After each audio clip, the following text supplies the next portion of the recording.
പരിശുദ്ധ പരമദിവ്യകാരുണ്യത്തിന് ആരാധനയും സ്തുതിയും പുകഴ്ചയും ഉണ്ടായിരിക്കട്ടെ. പരിശുദ്ധ പരമദിവ്യകാരുണ്യത്തിന് ആരാധനയും സ്തുതിയും പുകഴ്ചയും ഉണ്ടായിരിക്കട്ടെ. പരിശുദ്ധ പരമദിവ്യകാരുണ്യത്തിന് ആരാധനയും സ്തുതിയും പുകഴ്ചയും ഉണ്ടായിരിക്കട്ടെ. രൂപാന്തരീകരണം കഴിഞ്ഞ് രണ്ടാമത്തെ ചോദ്യം ചോദിച്ചത് ആരാണ്? അപ്പോസ്തലന്മാർ. രണ്ടാമത്തെ ചോദ്യം ചോദിച്ചത് ആരാ? ഈശോയാണ് ചോദിച്ചത്. ഇത് രണ്ടും വീട്ടിൽ വെച്ചാണ് സംഭവിക്കുന്നത്. ഈ രണ്ട് ചോദ്യങ്ങളും വീട്ടിൽ വെച്ച് സംഭവിക്കുന്നത്. വീട്ടിൽ വെച്ച് വഴിയിൽ വെച്ചും ഉള്ള സംസാരങ്ങൾ രണ്ട് വിഷയമായിരിക്കും എപ്പോഴും. കർത്താവ് ചോദിച്ചതെന്നറിയാമോ? എന്താണ് നിങ്ങൾ വഴിയിൽ വെച്ച് സംസാരിച്ചുകൊണ്ടിരുന്നത്? വീട്ടിലെത്തിയപ്പോൾ കർത്താവ് ചോദിച്ചതാണ്. ഇതാണ് കർത്താവിൻ്റെ ചോദ്യം. ആദ്യത്തെ ചോദ്യം എന്താണ്? അപ്പോസ്തലന്മാർ ഈശോയോട് ചോദിച്ച ചോദ്യം. എന്താണ് ആ ചോദ്യം? എന്തുകൊണ്ടാണ് ഞങ്ങൾക്ക് പിശാചിനെ ബഹിഷ്കരിക്കാൻ കഴിയാതിരുന്നത്? അതിന് ഈശോ ഉത്തരം പറഞ്ഞു. വീണ്ടും ഈശോ ഒരു ചോദ്യം ചോദിക്കും. എന്താണ് ചോദ്യം? എന്താണ് നിങ്ങൾ വഴിയിൽ വെച്ച് സംസാരിച്ചുകൊണ്ടിരുന്നത്? അപ്പോൾ അവർ മിണ്ടിയില്ല. കാര്യം എന്താണ്? വഴിയിൽ വെച്ചൊക്കെ സംസാരിക്കുന്ന കാര്യം മിണ്ടാൻ കൊള്ളാത്ത കാര്യമായിരിക്കും. ദൈവത്തോട് പറയാൻ പറ്റാത്ത കാര്യങ്ങളുണ്ട്. അത് മിക്കവാറും മനുഷ്യൻ വീട്ടിൽ വെച്ച് സംസാരിക്കണമല്ല, വഴിയിൽ വെച്ച് പുറമ്പോക്കിൽ വെച്ച് സംസാരിക്കണതാണ്. നമ്മുടെ ജീവിതത്തിൻ്റെ പുറമ്പോക്കിലും പെരുവഴികളിലും നമ്മുടെ പെരുമാറ്റങ്ങളും സംസാരങ്ങളും നോൻപ് കാലത്ത് വിവേചിക്കേണ്ടതാണ്. ശ്രുതികട ഹല്ലേലൂയ, യേശുവേ സ്തോത്രം, hallelujah hallelujah hallelujah hallelujah hallelujah. കരങ്ങൾ ഉയർത്തിക്കൊണ്ട് സ്തുതിക്കട്ടെ. കർത്താവേ, എല്ലാവരും കരങ്ങൾ ഉയർത്തി സ്തുതിച്ച് പ്രാർത്ഥിക്കട്ടെ. കർത്താവിൻ്റെ ചൈതന്യം നിറയട്ടെ. ഈശോയെ ആശീർവദിക്കണമേ എന്ന് പ്രാർത്ഥിക്കുന്നു. തീരാവ്യാധിയിൽ കഴിയുന്നവരും സങ്കടത്തിൽ കഴിയുന്നവരും ദുരിതത്തിൽ കഴിയുന്നവരും ആശീർവദിക്കണമേ യേശുവേ. യേശുവേ, അങ്ങേ തിരുമുറിവുകളിൽ കരങ്ങൾ തുറന്നു പിടിച്ച് എന്നെ മറയ്ക്കണമേ. കൈകൾ തുറന്നു പിടിച്ച് അങ്ങേ തിരുഹൃദയത്തിൽ എന്നെ ഇരുത്തേണമേ. എല്ലാം എനിക്കെന്റെ ഈശോ, എന്റെ ജീവന്റെ ജീവനാമീശോ. എല്ലാം എനിക്കെന്റെ ഈശോ, എന്റെ ജീവന്റെ ജീവനാ ഈശോ. അങ്ങേ തിരുമുറിവുകളിൽ എന്നെ മറയ്ക്കണമേ. അങ്ങേ തിരുഹൃദയത്തിൽ എന്നെ ഇരുത്തേണമേ. പരിശുദ്ധ പരമദിവ്യകാരുണ്യത്തിന് ആരാധനയും സ്തുതിയും പുകഴ്ചയും ഉണ്ടായിരിക്കട്ടെ. മർക്കോസിൻ്റെ സുവിശേഷം 9:33 ചോദ്യം ഉള്ളത്. രൂപാന്തരീകരണത്തിന് ശേഷമുള്ള ചോദ്യങ്ങളാണിതെല്ലാം. അത് വളരെ പ്രധാനപ്പെട്ടതാണ്. രൂപാന്തരീകരണത്തിനെ ബേസ് ചെയ്തുകൊണ്ടാണ് ചോദ്യങ്ങളെല്ലാം വരുന്നത്. നോൻപുകാലം രൂപാന്തരീകരണത്തിൻ്റെ കാലമാണ്. രൂപാന്തരീകരണത്തെ ബേസ് ചെയ്തുകൊണ്ടാണ് രണ്ട് ചോദ്യങ്ങൾ ആവിർഭവിക്കുന്നത്. ഒന്ന് മനുഷ്യൻ്റെ സൈഡിൽ നിന്നൊരു ചോദ്യം വരും, ദൈവത്തിൻ്റെ സൈഡിൽ നിന്ന് വേറൊരു ചോദ്യം വരും. ഇനിയുള്ള ഉത്തരങ്ങളെല്ലാം ഈ ചോദ്യത്തെ ബേസ് ചെയ്ത് പോകും. എന്താണ് ഈശോ ചോദിക്കുന്ന ചോദ്യം? നിങ്ങൾ വഴിയിൽ വെച്ച് എന്താണ് സംസാരിച്ചത്? 9:33 മർക്കോസിൻ്റെ സുവിശേഷം. വഴിയിൽ വെച്ച് അവൻ വീട്ടിലായിരുന്നപ്പോൾ ചോദിച്ചു, വഴിയിൽ വെച്ച് നിങ്ങൾ എന്താണ് സംസാരിച്ചത്? മർക്കോസ് ഭയങ്കര രസമാണ്, ഉപയോഗിക്കുന്ന വാക്കൊക്കെ ഇങ്ങനെ അളന്ന്. വഴിയിൽ വെച്ച് അവൻ സംസാരിക്കുന്നില്ല. അവർ വീട്ടിലായിരുന്നപ്പോൾ സ്വകാര്യമായി ചോദിച്ചതാണ്. എന്താണ് ചോദിച്ചത്? അത് അവരുടെ സ്വകാര്യ ആധ്യാത്മികതയുടെ ഭാഗമാണ്. നമ്മുടെ സ്വകാര്യമായ ആധ്യാത്മികതയ്ക്കൊരു സ്വകാര്യതയുണ്ട്. ഈ സ്വകാര്യത ആധ്യാത്മികത ഭാഗമായി ദൈവം നമ്മോട് ചോദിക്കുന്ന ഒരു ചോദ്യമുണ്ട്. നിങ്ങൾ വഴിയിൽ എന്താ പരിപാടിയാണ് കാണിക്കണമെന്ന്. നിങ്ങൾക്ക് വീടുണ്ട്, വഴിയുണ്ട്. വിശ്വാസിയുടെ വഴികളിലെ എന്താണ് നിങ്ങളെ കാണിക്കണത്? അപ്പോൾ അവർ മിണ്ടിയില്ല. കാര്യം പറയാൻ കൊള്ളാത്ത കാര്യമാണ് കാണിക്കണത്. കർത്താവിൻ്റെ അവനോട് പറയാൻ പറ്റാത്ത കാര്യങ്ങളാണ് കാണിക്കുന്നത്. അവർ പെരുവഴി യൂറോപ്യൻസൊക്കെ ചെയ്യണ പോലെ വ്യഭിചാരം ചെയ്ത പരിപാടിയൊന്നുമല്ല. അവർ വേറെ കുഴപ്പമൊന്നും കാണിച്ചില്ല. അവർ പറഞ്ഞത് ഇത്രയേ ഉള്ളൂ, തങ്ങളിൽ ആരാണ് വലുത് എന്നത്രയേ ഉള്ളൂ പ്രശ്നം. പക്ഷെ അത് കർത്താവിനത് വലിയ വിഷയമായിപ്പോയി. 9:30 ചോദ്യം ഇതാണ്, ഇത് ആധ്യാത്മിക ജീവിതം നമ്മൾ ജീവിക്കുമ്പോൾ പാലിലെ പുഴു പോലെയുള്ള ഒരു പരിപാടിയാണിത്. എന്താണ് പാലിലെ പുഴുവിൻ്റെ ഗുണം എന്താ? അതിൻ്റെ രീതി എന്താ? നമ്മൾ എത്ര നോക്കിയാൽ ഈ പണ്ടാരത്തിനെ കാണാൻ പറ്റത്തില്ല. പാലിൻ്റെ നിറം തന്നെയായിരിക്കും, കണ്ണ് പോലും വെള്ള നിറത്തിയിരിക്കും. പിന്നെ എങ്ങനെ പുഴുവിനെ കാണുന്നത്? ഇതുകൊണ്ട് ഉന്നതങ്ങളിൽ പോലും വസിക്കുന്ന തിന്മയുടെ ശക്തി നമ്മുടെ ആധ്യാത്മിക ഉയർച്ചയിലും നമുക്ക് കാണാൻ പാടില്ലാത്ത ഒരു ഭാഗം ഉണ്ടാകും, ദൈവത്തോട് പറയാൻ പാടില്ലാത്തതായിട്ട്. ഇതാണ് ഈ പ്രാർത്ഥനയുടെ ഉപവാസത്തിൻ്റെയും ഒരു അൾട്ടിമേറ്റ് എയിം. കാണാൻ പാടില്ലാത്ത ഒരു വിഷയത്തെ, ദൈവത്തോട് പോലും പറയാൻ പാടില്ലാത്തൊരു വിഷയത്തെ കണ്ടുപിടിക്കുവാനും അതിനെ അഭിമുഖീകരിക്കുവാനുള്ള ഒരു സമയമാണ് നോൻപ് കാലം. സ്തുതിക്കട്ടെ, ഹല്ലേലൂയ. കരങ്ങൾ ഉയർത്തിക്കൊണ്ട് സ്തുതിക്കട്ടെ. ഈശോയെ, ഞങ്ങളെ രൂപാന്തരപ്പെടുത്തണമേ എന്ന് പ്രാർത്ഥിക്കുന്നു. കർത്താവായ ദൈവമേ, നോൻപിന്റെ ശക്തിയാൽ ഞങ്ങൾ അഭിഷേകം ചെയ്യണമേ എന്ന് പ്രാർത്ഥിക്കുന്നു. യേശുവേ ആരാധന, യേശുവേ മഹത്വം. ഹല്ലേലൂയ. കരങ്ങൾ ഉയർത്തി കൈകൾ വീശി യേശുവേ ആരാധിക്കാം.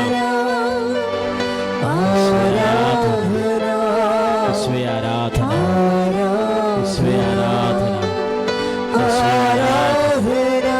യേശുവേ ആരാധന, യേശുവേ ആരാധന, യേശുവേ ആരാധന, യേശുവേ ആരാധന. ഈ ഉപവാസവും കുടുംബസമാധാനവും തമ്മിൽ ഭയങ്കര ബന്ധമാണ്. നോൻപും കുടുംബസമാധാനവും തമ്മിൽ. ഇപ്പം പല കുടുംബങ്ങളിലും സമാധാനക്കുറവല്ലേ? മക്കൾ മൂലം ചിലപ്പോൾ ഉണ്ടാകാം, ചിലപ്പോൾ ഭാര്യയും ഭർത്താവും തമ്മിൽ കശപിശം ഉണ്ടാകാം, അല്ലെ നാത്തും പോരും അമ്മായിയമ്മ പോരും ഉണ്ടാകാം, അയൽവാസികൾ തമ്മിൽ കുടിപ്പക കുടുംബത്രപ്പക ഉണ്ടാകാം. ഇങ്ങനെ വ്യത്യസ്തങ്ങളായ രീതിയിൽ നമ്മുടെ ജീവിതം കലുഷിതമാകുമ്പോഴേ എങ്ങനെയാണ് ഉപവാസം അതിനെ സഹായിക്കുന്നത്? കാരണം എല്ലാത്തിനും പിന്നിൽ ഒരൊറ്റ വിഷയമായിരിക്കും. എന്താണ്? വഴിയിൽ വെച്ച് നിങ്ങൾ സംസാരിക്കുന്നത്, ദൈവത്തോട് പറയാൻ പറ്റാത്തതായി നിങ്ങൾ തമ്മിൽ കൈകാര്യം ചെയ്ത വിഷയങ്ങൾ എന്താണ്? It's A question. ദൈവത്തോട് പറയാൻ പറ്റാത്തതായി നിങ്ങൾ തമ്മിൽ കൈകാര്യം ചെയ്ത വിഷയം എന്താണ്? ചോദ്യം വീണ്ടും വരുന്നുണ്ട്. ദൈവത്തോട് പറയാൻ പറ്റാത്തതായി നിങ്ങൾ തമ്മിൽ കൈകാര്യം ചെയ്യുന്ന വല്ല പ്രശ്നമുണ്ടോ? ഉണ്ടെങ്കിൽ നിങ്ങളത് എഴുതിയിടേണ്ടതാണ്. ഉപവാസകാലത്ത്, നോൻപ് കാലത്ത് എഴുതിയിടണം അത്. അതായത് ദൈവത്തോട് പറയാൻ പറ്റാത്തതായി മനുഷ്യർ തമ്മിലുള്ള എന്തെങ്കിലും വിഷയങ്ങൾ ഉണ്ടെങ്കിൽ അത് എഴുതിയിടണം. അത് ദൈവത്തോട് പറയാൻ പറ്റത്തില്ല. ഇപ്പം തന്നെ കുമ്പസാരത്തിൽ നമ്മൾ ഇരിക്കുമ്പോൾ ഉണ്ടല്ലോ, കുമ്പസാരത്തിൽ ഇരുന്ന് കുമ്പസാരം കേൾക്കുമ്പോൾ നമുക്കറിയാം ഇത് മറച്ചു വെച്ചുള്ള കുമ്പസാരമാണ്, കള്ളക്കുമ്പസാരമാണെന്ന് നമുക്കറിയാൻ പറ്റും. എനിക്ക് നല്ല മൂടാണെങ്കിൽ ഞാൻ അവരെ പായിക്കും അപ്പം തന്നെ. കാര്യം ദൈവത്തിന് അങ്ങനെ പരീക്ഷിക്കേണ്ട കാര്യമില്ലല്ലോ. ഇവരാരും അറസ്റ്റ് ചെയ്ത് കൊണ്ടുവന്ന് നമ്മൾ കുമ്പസാരിപ്പിക്കണില്ലല്ലോ. അതൊരു മനുഷ്യൻ്റെ വ്യക്തിപരമായ ആഗ്രഹമല്ലേ. അപ്പോൾ എന്തിനാണ് ഈ പകുതി കുമ്പസാരം നടത്തുന്നത്? പകുതി കുമ്പസാരം നടത്തുന്നത് എന്തിനാണ്? അപ്പം ദൈവത്തോട് പറയാൻ പറ്റാത്ത എന്തോ കാര്യങ്ങൾ എന്ന് നിങ്ങൾക്ക് തന്നെ അറിയാം. അതൊക്കെയാണ് കുമ്പസാരക്കൂട്ടി പറയാതിരിക്കുന്നത്. ഒന്നും ആത്മശോധന ചെയ്യണം, നല്ലതാണ്. കർത്താവ് പറയാൻ പറ്റാത്ത കാര്യങ്ങൾ ദൈവത്തോട് പറയണമെന്നാണ് ഈശോ പറയണത്. അല്ലെങ്കിൽ ആ ചോദ്യത്തിന് പ്രസക്തിയില്ല. പറയാൻ പറ്റാത്ത കാര്യങ്ങളുണ്ടെങ്കിൽ, വഴിയിൽ വെച്ച് പറയേണ്ട കാര്യങ്ങളുണ്ടെങ്കിൽ, വീട്ടിൽ ഇരുന്ന് പറയാൻ പറ്റാത്ത കാര്യങ്ങൾ ജീവിതത്തിലുണ്ടെങ്കിൽ അത് ദൈവത്തോട് പറയാനുള്ളതാണ്. പറഞ്ഞ മനസ്സിലായ? കുമ്പസാരത്തിൽ ആരും പാപത്തെ റിസർവ് ചെയ്യരുത്. പാപത്തിന് സംവരണമില്ല. വീട്ടിൽ വെച്ച് പറയാവുന്ന പാപങ്ങളും വഴിയിൽ വെച്ച് പറയാവുന്ന പാപങ്ങളും അത് കർത്താവിൻ്റെ തിരുസന്നിധിയിൽ പറയാൻ പാടുണ്ട് എന്ന് പറയുന്ന വിവേചനമില്ല. എല്ലാം പറയേണ്ടതാണെന്ന്. പരിശുദ്ധ അമ്മ പ്രത്യക്ഷപ്പെട്ട ഈ അൾത്താരയിൽ നിൽക്കാൻ എന്നെ എൻ്റെ കുടുംബത്തെയും അനുവദിച്ചതിന് ഈശോയ്ക്കും മാതാവിനും 1000 നന്ദി പറയുന്നു. അതോടൊപ്പം ഈ സാക്ഷ്യം ഇവിടെ പറയാൻ വൈകിയതിൽ പരിശുദ്ധ അമ്മയോടും ഈശോയോടും ഞാൻ മാപ്പ് ചോദിക്കുകയും ചെയ്യുന്നു. ഞാൻ 1/2/2024 ഇവിടെ വന്ന് ഉടമ്പടി എടുത്തത്. ഉടമ്പടിയിൽ വെച്ച് എൻ്റെ ഹസ്ബൻഡിന് മൂത്രത്തിക്കല്ലായിരുന്നു. കുറേ ചികിത്സകളൊക്കെ ചെയ്തിട്ടും അതിന് യാതൊരു കുറവുമില്ലായിരുന്നു. ഒരു ദിവസം ഭയങ്കരമായ വയറ്റുവേദന ഉണ്ടായി. ഹോസ്പിറ്റലിൽ ചെന്നപ്പോൾ ലേസർ ചികിത്സയല്ലാതെ വേറെ മാർഗ്ഗമില്ലെന്ന് പറഞ്ഞു. അങ്ങനെ ലേസർ ചികിത്സയ്ക്ക് ഒരു ഡേറ്റ് തന്നു. അങ്ങനെ സർജറി ചെയ്യാനായിട്ട് തിയേറ്ററിൽ കയറ്റി കഴിഞ്ഞപ്പോൾ ഡോക്ടർ പറഞ്ഞു കിഡ്നിക്ക് ഇൻഫെക്ഷനായി, അത് വാഷ് ചെയ്ത് വിടാനേ ഇപ്പോൾ പറ്റുള്ളൂ, പിന്നീട് എപ്പോഴെങ്കിലും ബാക്കി ചെയ്യാമെന്ന് പറഞ്ഞു. അങ്ങനെ അത് മരുന്ന് കൊടുത്ത് വിട്ടു. കുറച്ച് നാൾ കഴിഞ്ഞ് 2 വർഷം കഴിഞ്ഞപ്പോൾ വീണ്ടും വയറ്റ് വേദനയായി. അങ്ങനെ ഞാൻ ഈ ഉടമ്പടി എടുത്തതിന് ശേഷം ഒരു ദിവസം ഹസ്ബൻഡിന് ഭയങ്കരമായ വയറ്റ് വേദനയായിരുന്നു. അങ്ങനെ ഒരു ദിവസം മുഴുവനും ആൾ കിടക്കയിൽ തന്നെ കിടന്നു. അങ്ങനെ എന്നോട് പറഞ്ഞു കൃപാസനത്തിലെ ഉപ്പ് എനിക്ക് കലക്കി തരാൻ പറഞ്ഞു. അങ്ങനെ ഞാൻ ആ ഉപ്പ് കലക്കി കൊടുത്തു. വൈകിട്ട് വരെ വലിയ പ്രശ്നങ്ങളൊന്നുമില്ലാതെ ഭക്ഷണം കഴിക്കാതെ കിടന്നു. വൈകിട്ട് അത്താഴം എന്നോട് വാങ്ങിച്ച് കഴിച്ചു. അതിനുശേഷം പിറ്റേ ദിവസം രാവിലെ യൂറിൻ പാസ് ചെയ്തപ്പോൾ ആ കല്ല് യാതൊരു കുഴപ്പവും കൂടാതെ ആൾക്ക് വലിയ വേദനകളൊന്നുമില്ലാതെ അത് പുറത്തു വന്നു. അത് എടുത്തു കൊണ്ടുവന്ന് ഞങ്ങളെ കാണിച്ചിട്ട് പറഞ്ഞു അമ്മ മാതാവിൻ്റെ ഉപ്പ് കഴിച്ചതിന് ശേഷമാണ് ഇങ്ങനെ സംഭവിച്ചത് എന്ന് പറഞ്ഞു. അതാണ് എനിക്ക് കിട്ടിയ ഏറ്റവും വലിയൊരു സാക്ഷ്യം. പിന്നെ എൻ്റെ കാരുണ്യ പ്രവർത്തികളെന്ന് പറയുന്നത് ഞാൻ അനാഥാലയത്തിലൊന്നും പോവുകയോ അല്ലെങ്കിൽ എനിക്ക് അതിന് മുമ്പൊന്നും അങ്ങനെയുള്ള ഒരു കാര്യങ്ങളൊന്നും ഇല്ലായിരുന്നു. അവരെ കാണുമ്പോൾ ഒരു ദയ തോന്നും എന്നല്ലാതെ സന്ദർശിക്കാനോ അവരുടെ അടുത്ത് പോകാനോ ഒന്നും എനിക്ക് താല്പര്യമില്ലായിരുന്നു. പക്ഷേ ഞാൻ ഇവിടെ വന്ന് ഉടമ്പടി എടുത്തതിന് ശേഷം അനാഥാലയത്തിൽ പോവുകയും അവരെ കണ്ട് സംസാരിക്കുകയും അവിടുത്തെ സിസ്റ്ററിനോട് കാര്യങ്ങളൊക്കെ സംസാരിച്ചതിന് ശേഷം എന്നെക്കൊണ്ട് പറ്റുന്ന പോലെയുള്ള ക്ലീനിങ്, അതുപോലെ സാമ്പത്തിക സഹായം, അവർക്ക് ഫുഡ് ഉണ്ടാക്കി കൊടുക്കുക, അങ്ങനെയുള്ള കാര്യങ്ങളൊക്കെ ഞാൻ ചെയ്തു. അതുപോലെ രോഗികൾക്കൊക്കെ പൈസ കൊടുക്കാനും ഒക്കെ എനിക്ക് സാധിച്ചിട്ടുണ്ട്. എൻ്റെ പ്രേക്ഷിത പ്രവർത്തനം എന്ന് പറയുന്നത് ആദ്യമൊക്കെ എനിക്ക് പേപ്പർ കൊടുക്കുന്നതായിരുന്നു ഇതിനകത്ത് ഏറ്റവും വലിയ മടിയെ. പക്ഷേ പേപ്പർ കൊടുത്തു തുടങ്ങി എന്നോട് ഓരോരുത്തർ തിരിച്ച് കൃപാസനത്തെ പറ്റി മോശമായിട്ടല്ലെങ്കിൽ അതിനെ ചോദ്യം ചെയ്തുകൊണ്ട് ചോദിക്കാൻ തുടങ്ങിയപ്പോൾ എവിടെ നിന്നാണെന്ന് എനിക്കറിയില്ല.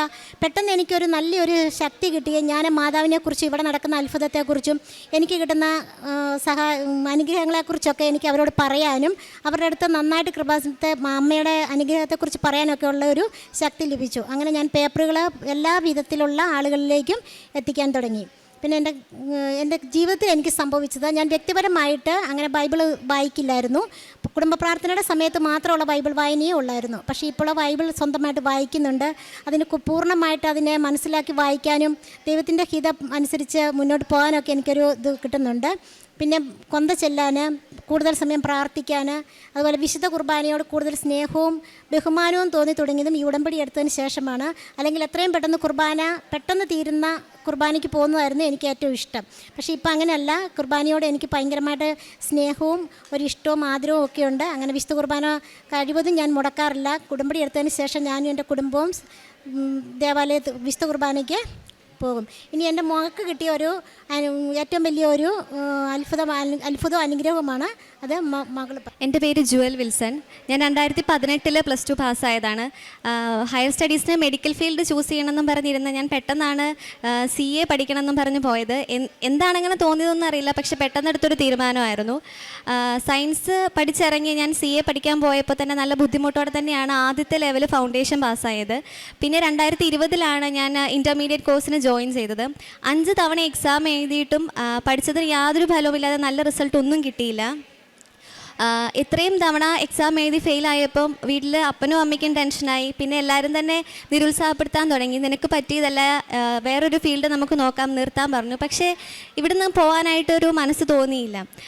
അങ്ങനെയാണ് കൃപാസനത്തെ പറ്റി ഒരു ഫ്രണ്ട് എൻ്റെ അടുത്ത് പറയുന്നത്. വീട്ടിൽ നിന്ന് പുറത്തിറങ്ങാനും പരിചയമുള്ളവരെ കാണാനും കൂടെ പഠിച്ചവരെ പോലും മീറ്റ് ചെയ്യാനായിട്ട് മടിയോടുകൂടി തന്നെയാണ് ഞാൻ ഈ ഫെയിലിയേഴ്സ് എല്ലാം ഫേസ് ചെയ്തത്. അങ്ങനെ ഒരു ദിവസം അമ്മ ഒരു ഷോപ്പിൽ പോയപ്പോൾ അവിടുത്തെ ചേച്ചി എന്നെപ്പറ്റി അന്വേഷിച്ചപ്പോൾ ഇന്നപോലെ പരീക്ഷയ്ക്ക് വേണ്ടി പ്രിപ്പയർ ചെയ്യുകയാണ്, ഒത്തിരി തവണ ഫെയിൽ ആയതുകൊണ്ട് ഭയങ്കര വിഷമമാണ്, പുറത്തൊന്നും ഇറങ്ങുന്നില്ല എന്ന് പറഞ്ഞപ്പോൾ ആ ചേച്ചിയാണ് കൃപാസനത്തെ പറ്റി ആദ്യം പറയുന്നത്. അപ്പോൾ ചേച്ചിക്ക് ഇവിടുന്ന് സ്റ്റോളിൽ നിന്ന് വാങ്ങിയ ഒരു കാശ് രൂപം മോക്ക് കൊണ്ട് കൊടുക്ക്, അത് വെച്ച് പ്രാർത്ഥിക്കുക, എന്തായാലും മാതാവ് അനുഗ്രഹിക്കും, പറ്റുവാണെങ്കിൽ അവിടെ പോകണം എന്നൊക്കെ പറഞ്ഞ് അമ്മയുടെ അടുത്ത് പറഞ്ഞു വിട്ടു. അമ്മ വീട്ടിൽ വന്ന് സംസാരിച്ചു. കാശ് രൂപം ഞാൻ ഇഷ്ടത്തോടു കൂടി തന്നെ വാങ്ങി എൻ്റെ കയ്യിൽ വെച്ചു. അന്ന് തന്നെ ഞങ്ങളുടെ ഒരു ഫാമിലി ഫ്രണ്ട് വൈകിട്ട് എന്നെ വിളിക്കാൻ വേണ്ടി, എന്നോട് സംസാരിക്കാൻ വേണ്ടി തന്നെ വിളിച്ചിട്ട് പറഞ്ഞു, നിൻ്റെ എക്സാം എന്തായി? അപ്പം ഞാൻ പറഞ്ഞു, പ്രിപ്പയർ ചെയ്യുന്നുള്ളൂ, വരുന്നതേ ഉള്ളൂ. അപ്പോൾ എക്സാമിന് മുമ്പ് തന്നെ നീ കൃപാസനത്തിൽ പോകണം. അപ്പം എനിക്ക് പേടിയാണ്, ഉടമ്പടി എടുത്തു കഴിഞ്ഞാൽ അത് നല്ല രീതിയിൽ കൊണ്ടുപോകാൻ പറ്റുമോ, അത് ഉഴപ്പിപ്പോകുമോ, അതുവഴി ഒരു ശിക്ഷ കിട്ടുമോ എന്നൊക്കെയുള്ളൊരു പേടിയായിരുന്നു. അപ്പോൾ ഞാൻ എടുക്കണോ, അമ്മയെ കൊണ്ട് എടുപ്പിച്ചാൽ പോരെയെന്ന് ചോദിച്ചു. അന്നേരം പറഞ്ഞു പോരാ, നീ തന്നെ എടുക്കണം, എക്സാം നീ എഴുതുന്നത്, അപ്പോൾ നീ തന്നെ എടുക്കണം, പ്രാർത്ഥിക്കണം എന്ന് പറഞ്ഞ് അന്ന് തന്നെ വൈകിട്ട് രണ്ടാമതൊരാളും കൂടെ പറഞ്ഞു. അപ്പം ഞാൻ മനസ്സിൽ പ്രാർത്ഥിച്ചു, ഈശോയെ ഇവിടെ വരാനുള്ള യോഗ്യത ഉണ്ടെങ്കിൽ വീട്ടിലിത് സമ്മതിച്ച് ഉടനെ തന്നെ പോരാനായിട്ടുള്ളൊരു സാഹചര്യം ഒരുക്കി തരണേന്ന് പറഞ്ഞു. അപ്പോൾ അമ്മയും ഞാനും കൂടി ഇരുന്നത് തീരുമാനിച്ചിട്ട് അച്ചാച്ചയോട് പറഞ്ഞു കഴിഞ്ഞപ്പോൾ അച്ചാച്ച ഒരു തടസ്സവും കൂടാതെ പോയേക്കാന്ന് പറഞ്ഞ് അങ്ങനെ ഞങ്ങൾ പെട്ടെന്ന് അടുത്ത ദിവസം തന്നെ ഇവിടെ വരികയും ഞാൻ ആദ്യമായിട്ട് ഉടമ്പടി എടുത്തത് 2023 ഒക്ടോബറിലാണ്. നവംബറിലാണ് ഞാൻ 6ാമത്തെ അറ്റംപ്റ്റിന് വേണ്ടിയിട്ട് പ്രിപ്പയർ ചെയ്യുന്നത്. അപ്പോൾ എക്സാമിന് വേണ്ടി പ്രിപ്പയർ ചെയ്തെങ്കിലും എനിക്ക് ഒരാത്മവിശ്വാസവും ഇല്ല. എനിക്ക് ആകെയുള്ളൊരു വിശ്വാസം, ഞാൻ കണ്ണുപൂട്ടി വിശ്വസിച്ചത് മാതാവിൻ്റെ അടുത്ത് വന്നിട്ട് ഈശോയോട് ഉടമ്പടി ചെയ്തിട്ടുണ്ട്, മാതാവ് മാധ്യസ്ഥം വഹിച്ചോളൂ. ആ ഒരു വിശ്വാസത്തിൽ ഞാൻ എക്സാമിന് പോയി. എഴുതിയ ഓരോ പേപ്പറും സത്യം പറഞ്ഞാൽ ഞാൻ പ്രിപ്പയർ ചെയ്തതിനേക്കാളും ബെറ്ററായിട്ട് നല്ല രീതിയിൽ എഴുതി എന്നുള്ളത് എക്സാം കഴിഞ്ഞ് തിരിച്ച് വരുമ്പോഴാണ് എനിക്ക് മനസ്സിലാകുന്നത്. എക്സാം ടൈമിലൊന്നും എനിക്ക് ഒരു എന്താ പറയുക, എക്സാം എഴുതുന്ന ഒരു ബോധ്യത്തിലല്ല ഇരുന്ന് എഴുതുന്നത്, ആരോ എനിക്ക് വേണ്ടി എഴുതുന്ന പോലെയാണ് തോന്നുന്നത്. അങ്ങനെ ഫസ്റ്റ് ഗ്രൂപ്പ്, ഇൻ്റർമീഡിയറ്റിൻ്റെ ഫസ്റ്റ് ഗ്രൂപ്പിൻ്റെ റിസൾട്ട് വന്നപ്പം പ്രതീക്ഷിച്ചതിലും ഇരട്ടി മാർക്കോടുകൂടി തന്നെയാണ് ഞാൻ പാസ്സായത്. രണ്ടാമത്തെ ഗ്രൂപ്പ് ഞാൻ പ്രിപ്പയർ ചെയ്തത് മെയിലെ അറ്റംപ്റ്റിന് വേണ്ടിയിട്ടാണ്. മെയിലെ അറ്റംപ്റ്റിന് വേണ്ടിയിട്ട് രണ്ടാമത്തെ ഗ്രൂപ്പിൻ്റെ ക്ലാസ്സുകൾ കൂടി തീർത്തുവെങ്കിലും പ്രോപ്പറായിട്ടുള്ളൊരു റിവിഷനുള്ള സമയം എനിക്ക് കിട്ടിയില്ല. അപ്പോൾ പരീക്ഷയ്ക്ക് ഒരു 2 ആഴ്ച മുമ്പാണ് ക്ലാസ് തീർന്നത്. ഈ 2 ആഴ്ച കൊണ്ട് നല്ല രീതിയിൽ പഠിച്ച് റിവൈസ് ചെയ്യാന്നുള്ളത് അത്ര എളുപ്പമല്ല. അപ്പോൾ ആ സമയത്ത് തന്നെ എനിക്ക് ഒത്തിരി ഹെൽത്ത് ഇഷ്യൂസ് വന്നു, പനി വന്നു. പരീക്ഷയുടെ ഒരു 3 ദിവസം മുന്നേ എനിക്ക് വൈറൽ ഫീവറാണ്, നല്ല ബോഡി പെയിൻ ഉണ്ട്. അപ്പം നേരത്തെ ഹോസ്റ്റലിൽ പോയി നിന്ന് പ്രിപ്പയർ ചെയ്യാമെന്ന് വിചാരിച്ച് നിന്നിട്ട് അത് പറ്റിയില്ല. പരീക്ഷയുടെ തൊട്ട് തലേദിവസമാണ് ഹോസ്റ്റലിൽ പോകാനായിട്ട് തീരുമാനിക്കുന്നത്. അപ്പോൾ തലേദിവസം ഹോസ്റ്റലിൽ പോകുന്നതിന് മുമ്പ് നമുക്ക് കൃപാസനത്തിൽ ഒന്നും കൂടെ വരാം, ഉടമ്പടി എടുത്തത് പുതുക്കാം എന്ന് പറഞ്ഞിട്ട് ഇവിടെ വന്ന് പുതുക്കുകയും എക്സാമിന് പോകാനുള്ളവർക്ക് അച്ഛനെ കാണാനുള്ള ഒരു അവസരം ഉണ്ടെന്ന് പറഞ്ഞപ്പം അങ്ങനെ അച്ഛനെ കാണാൻ പറ്റുകയും അച്ഛൻ്റെ പ്രെയർ കിട്ടുകയും ഒരു കാശ് രൂപം കിട്ടുകയും ചെയ്തു. അപ്പം ഒട്ടും പ്രിപ്പയർഡ് അല്ലാത്ത എക്സാമിന് വീണ്ടും ഞാൻ ഈ മാതാവിനെയും ഈശോയിനെയും കണ്ണടച്ച് വിശ്വസിച്ചാണ് പോകുന്നത്. നാളത്തെ എക്സാമിന് ഒരു വിധത്തിലും ഞാൻ പ്രിപ്പയർ ചെയ്തിട്ടില്ല, ഇത് പാസ്സാകാൻ വേണ്ട രീതിയിൽ ഞാൻ പ്രിപ്പയർ ചെയ്തിട്ടില്ല. പക്ഷേ മാതാവ് ഈശോയും എനിക്ക് വേണ്ടി പരീക്ഷ എഴുതിയേ പറ്റുള്ളൂ എന്നുള്ള വിശ്വാസത്തിൽ ഞാൻ പോയി. കിട്ടിയ ഹോസ്റ്റലിൽ ഒട്ടും താമസയോഗ്യമായിട്ടുള്ളൊരു അന്തരീക്ഷമായിരുന്നില്ല, ഒട്ടും ക്ലീൻ ചെയ്തിട്ടില്ലായിരുന്നു, ഫുൾ പൊടിയാണ്. അപ്പം പനിയായിട്ട് പോയ എനിക്ക് വീണ്ടും ശ്വാസം മുട്ടലും അങ്ങനെയുള്ള പ്രശ്നങ്ങളും ഉണ്ടായി. പിന്നെ കറണ്ട് ഇല്ല, ലാപ്പിൻ്റെ ചാർജ് തീരുന്നു, അങ്ങനെ ഒത്തിരി പരീക്ഷണങ്ങളാണ് ഈ പരീക്ഷയുടെ തലേദിവസം ഞാൻ നേരിടുന്നത്. അപ്പോഴും ഒരു PDF മാത്രം എടുത്ത് വെച്ച് ഞാൻ ജസ്റ്റ് ക്വസ്റ്റ്യൻ വായിച്ചിട്ട് മാതാവിനോട് പറഞ്ഞു, മാതാവേ നാളെ എനിക്ക് വേണ്ടി പരീക്ഷ എഴുതിക്കോണം, ഇനി എനിക്കൊന്നും അറിയത്തില്ല എന്ന് പറഞ്ഞ് ഞാനൊരു 2 സാക്ഷ്യം എടുത്ത് കേട്ടു. കാശുരൂപം മുറുകെ കൈ പിടിച്ചാണ് ഞാൻ ഓരോ ക്വസ്റ്റ്യനും വായിക്കുന്നത്. പിറ്റേ ദിവസം രാവിലെ മാതാവിനെയും ഈശോയും കൂട്ടുപിടിച്ചുകൊണ്ട് ഞാൻ പരീക്ഷയ്ക്ക് പോയി. പരീക്ഷയ്ക്ക് പോകുമ്പോൾ ട്രാൻസ്പെറൻ്റ് ആയിട്ടുള്ള പൗച്ച് മാത്രമേ യൂസ് ചെയ്യാൻ പറ്റത്തുള്ളൂ. അപ്പം എൻ്റെ കയ്യിൽ ട്രാൻസ്പെറൻറ്റ് പൗച്ച് അല്ലാത്തതുകൊണ്ട് പെൻസിൽ, പെൻ, സ്കെയിൽ അതെല്ലാം നമ്മൾ കയ്യിലല്ലാതെ എടുത്തുകൊണ്ട് പോവാണ്. വാട്ടർ ബോട്ടിലും ഉണ്ട്. അപ്പോൾ ഉപ്പ് ഒരു പേപ്പറിൽ പൊതിഞ്ഞ് കൊണ്ടുപോകാൻ പറ്റത്തില്ലാത്തതുകൊണ്ട് ഞാൻ ഈ വാട്ടർ ബോട്ടിലിനകത്ത് വെള്ളത്തിനകത്ത് ഉപ്പിട്ടുകൊണ്ടാണ് പോകുന്നത്. പിന്നെ കൊന്തയും കാശുരൂപം എൻ്റെ പോക്കറ്റിലുണ്ടായിരിക്കും. ഈ 2 ഉടമ്പടി വസ്തുക്കളും മാതാവിനെ ഈശോയും കൂട്ടുപിടിച്ച് എക്സാമിന് പോയി. ക്ലാസ്സിൽ കേട്ട ഓർമ്മ വെച്ച് മാത്രമാണ് ഞാൻ ആ എക്സാം എഴുതിയത്. പഠിച്ച സബ്ജക്റ്റിനേക്കാൾ കൂടുതലും പഠിക്കാൻ പറ്റാതിരുന്ന സബ്ജക്റ്റാണ് ഞാൻ ഏറ്റവും നന്നായിട്ട് എഴുതിയത്. ഈ എക്സാമിന് റിസൾട്ട് വന്ന അന്ന് എല്ലാവർക്കും റിസൾട്ട് കിട്ടുന്നുണ്ട്, പക്ഷേ എനിക്ക് മാത്രം നമ്പർ അടിച്ചു കൊടുത്തിട്ട് റിസൾട്ട് കിട്ടുന്നില്ല. Result awaiting, no data found എന്നാണ് കാണിക്കുന്നത്. അപ്പം എല്ലാവരും ചോദിക്കാൻ തുടങ്ങി, കാരണം ഒരു ഗ്രൂപ്പ് ക്ലിയർ ചെയ്തു, ഇനി ഒരു ഗ്രൂപ്പ് കൂടെ ഉള്ളൂ. അപ്പോൾ എൻ്റെ കൂടെ ഉള്ളവർക്കൊക്കെ ഞാൻ പാസ്സായോ എന്നറിയാനായിട്ടുള്ളൊരു ആകാംക്ഷയുണ്ട്. അപ്പോൾ എല്ലാവരും മെസ്സേജ് അയക്കുന്നുണ്ട്, എത്ര ശ്രമിച്ചിട്ടും റിസൾട്ട് ഓപ്പൺ ചെയ്യാൻ നോക്കിയിട്ട് എനിക്ക് റിസൾട്ട് കിട്ടുന്നില്ല. അപ്പോൾ ശരിക്കും ടെൻഷനായി. അപ്പോൾ അമ്മ പറഞ്ഞു, മാതാവ് അത്ഭുതം പ്രവർത്തിക്കാൻ ചിലപ്പം നമ്മളെ വീണ്ടും വെയിറ്റ് ചെയ്യിപ്പിക്കുന്നതായിരിക്കും, നമുക്ക് പോയി പ്രാർത്ഥിച്ചിട്ട് വരാമെന്ന് പറഞ്ഞ് പോയി പ്രത്യക്ഷീകരണ പ്രാർത്ഥന പല ആവർത്തി ചൊല്ലി, ഒരു പൂർണ്ണ കൊന്തയും ചൊല്ലി തിരിച്ച് വന്ന് റിസൾട്ട് നോക്കുമ്പം സെക്കൻഡ് ഗ്രൂപ്പ് പാസ്സാകാനായിട്ട് 100 മാർക്കാണ് വേണ്ടത്. കറക്റ്റ് 100 മാർക്കോടുകൂടി തന്നെയാണ് സെക്കൻഡ് ഗ്രൂപ്പ് പാസ്സായത്.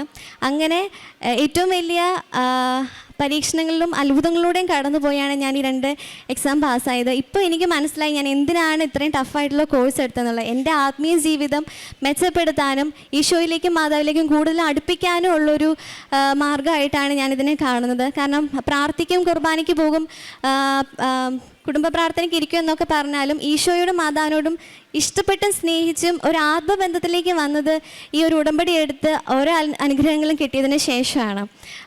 വിശുദ്ധ കുർബാനയിൽ പങ്കെടുക്കുമ്പോൾ ഏറ്റവും യോഗ്യതയോടും ശ്രദ്ധയോടും കൂടി പങ്കെടുക്കണം എന്നുള്ളൊരു ബോധ്യവും തീക്ഷ്ണമായ ആഗ്രഹവും വന്നത് ഉടമ്പടിക്ക് ശേഷമാണ്. ജപമാല ചെല്ലുന്നതിലും ബൈബിൾ വായിക്കുന്നതിലും ഒക്കെ താല്പര്യം കാണിച്ചു തുടങ്ങിയതും ഉടമ്പടി എടുത്തതിന് ശേഷമാണ്. പിന്നെ പ്രേക്ഷിത പ്രവർത്തനങ്ങളും കാരുണ്യ പ്രവർത്തികളും എന്ന് പറഞ്ഞാൽ എനിക്ക് വരുമാനം ഒന്നും ആയിട്ടില്ല. കാരണം ഞാൻ പഠിച്ചുകൊണ്ടിരിക്കുന്ന ഒരു ടൈമാണ്. ഇനി ആർട്ടിക്കിൾഷിപ്പിന് ജോയിൻ ചെയ്ത് അതിൽ നിന്ന് കിട്ടുന്ന സ്റ്റൈപ്പൻഡ് ആയാൽ മാത്രമേ എനിക്കൊരു വരുമാനം ആകുള്ളൂ.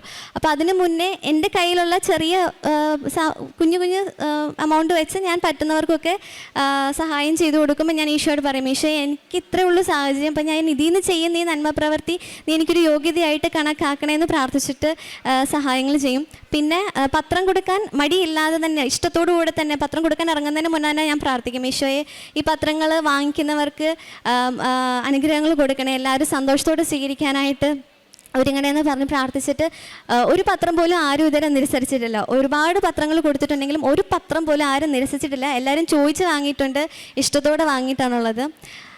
ഈ ഒരു ആത്മീയ വളർച്ച എനിക്ക് ഉടമ്പടിയിലൂടെ തന്ന ഈശോയ്ക്കും മാതാവിനും 1000 നന്ദി. യേശുവേ നന്ദി, യേശുവേ സ്തുതി, യേശുവേ സ്തോത്രം. എൻ്റെ പേര് സോളി. ഞാൻ ഇടുക്കി രൂപതയിൽ ഭൂമിയാങ്കളം ഇടവകയിൽ നിന്നും വരുന്നു. ഞാൻ ആദ്യമായി ഉടമ്പടി എടുത്തത് 2018 എൻ്റെ അറിവില്ലായ്മ കൊണ്ട് ഞാൻ ആ ഉടമ്പടി ഉഴപ്പിക്കളഞ്ഞതിന് ഈശോയോടും മാതാവിനോടും ഞാൻ ആദ്യമായി മാപ്പ് ചോദിക്കുന്നു. ഞാൻ രണ്ടാമത് ഉടമ്പടി എടുക്കുന്നത് 2023 ഡിസംബർ 6-ാം തീയതിയാണ്. അന്ന് മുതൽ ഞാൻ മാതാവിൻ്റെ കാശുരൂപം എൻ്റെ കഴുത്തിൽ ധരിക്കുമായിരുന്നു.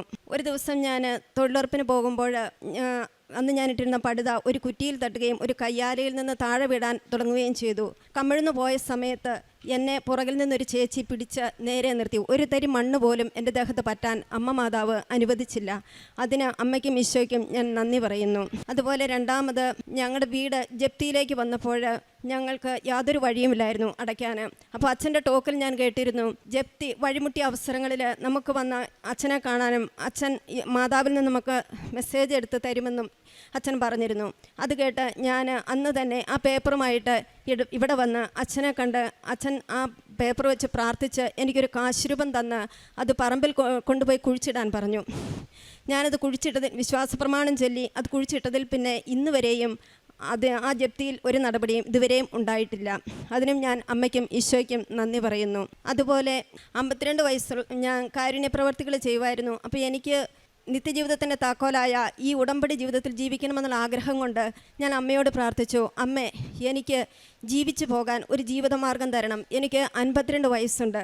അപ്പോൾ 52 വയസ്സിന് മേളിലുള്ളവർക്കും അമ്മ ഒരു ജോലി കൊടുക്കുന്നതിൻ്റെയൊക്കെ സാക്ഷ്യം ഞാൻ കേട്ടിരുന്നു. അത് വെച്ച് പ്രാർത്ഥിച്ച് എനിക്ക് അമ്മ മാതാവ് ഞാൻ ചോദിച്ചതിലും ഇരട്ടി ശമ്പളത്തോടെ എനിക്കൊരു ജോലിയും തന്ന് എന്നെ അനുഗ്രഹിച്ചു. എനിക്ക് എൻ്റെ ഭർത്തൃ മാതാപിതാക്കന്മാരോട് പിണക്കവും വെറുപ്പും ഉണ്ടായിരുന്നു. അതെല്ലാം ഉപേക്ഷിക്കുവാനും ആരും നോക്കാനില്ലാത്ത ഈ അവസ്ഥയിൽ അവരെ ഈശോയെ പ്രതി ശുശ്രൂഷിക്കുക എന്നുള്ള ഒറ്റ ആഗ്രഹത്തോടെ എനിക്കും ഭർത്താവിനും അങ്ങനെ ഒരു നല്ല തീരുമാനമെടുക്കുവാനും അമ്മ മാതാവ് ഞങ്ങളെ അനുഗ്രഹിച്ചു. ഈ ആഴ്ച ഞങ്ങളുടെ മാതാപിതാക്കന്മാരുടെ വീട്ടിലേക്ക് പോവുകയാണ്. ഞാൻ നേരത്തെ ഒരു സാക്ഷ്യം കേട്ടിരുന്നു. ഞങ്ങൾക്ക് ധാരാളം കടബാധ്യതയുണ്ട്. ഞങ്ങൾക്ക് ഏലം കൃഷിയായിരുന്നു. അപ്പം ഒരു ചേച്ചി ഏലക്കായ എടുക്കുന്ന ആ പാത്രത്തിൽ കുരിശ് വരച്ച് പരിശുദ്ധ അമ്മയുടെ അഭിഷേക തൈലം കൊണ്ട് കുരിശ് വരച്ച് പാത്രം കൊടുത്തു വിടും. അങ്ങനെ അവരുടെ കടം വീട്ടാനുള്ള വക മാതാവ് കൊടുത്തു എന്ന് ഞാനൊരു സാക്ഷ്യം കേട്ടിരുന്നു. അത് വെച്ച് ഞാൻ പറഞ്ഞു, എൻ്റെ അമ്മ മാതാവേ, അമ്മ ഒന്ന് കൈ വീശിയാൽ മതി, ഞങ്ങളുടെ കടങ്ങൾ വീടും, അമ്മ ഇതിൽ കനിയണേ എന്ന് പ്രാർത്ഥിച്ചുകൊണ്ട് അവരുടെ 4 ബക്കറ്റുകളിലും ഞാൻ പരിശുദ്ധ അമ്മ ഈശോയുടെ അഭിഷേക തൈലം കൊണ്ട് ഞാൻ വിശ്വാസപ്രമാണം ചൊല്ലി കുരിശിട്ട് വിട്ടു. ഞങ്ങൾ പ്രതീക്ഷിച്ചതിലേറെ വിളവും അതിന് ധാരാളം നല്ല വിലയും തന്ന ഞങ്ങളെ അമ്മ മാതാവ് കുറേ കടങ്ങൾ വീടുവാൻ അനുഗ്രഹിച്ചു. അതിനും അമ്മയ്ക്കും ഈശോയ്ക്കും ഞാൻ നന്ദി പറയുന്നു.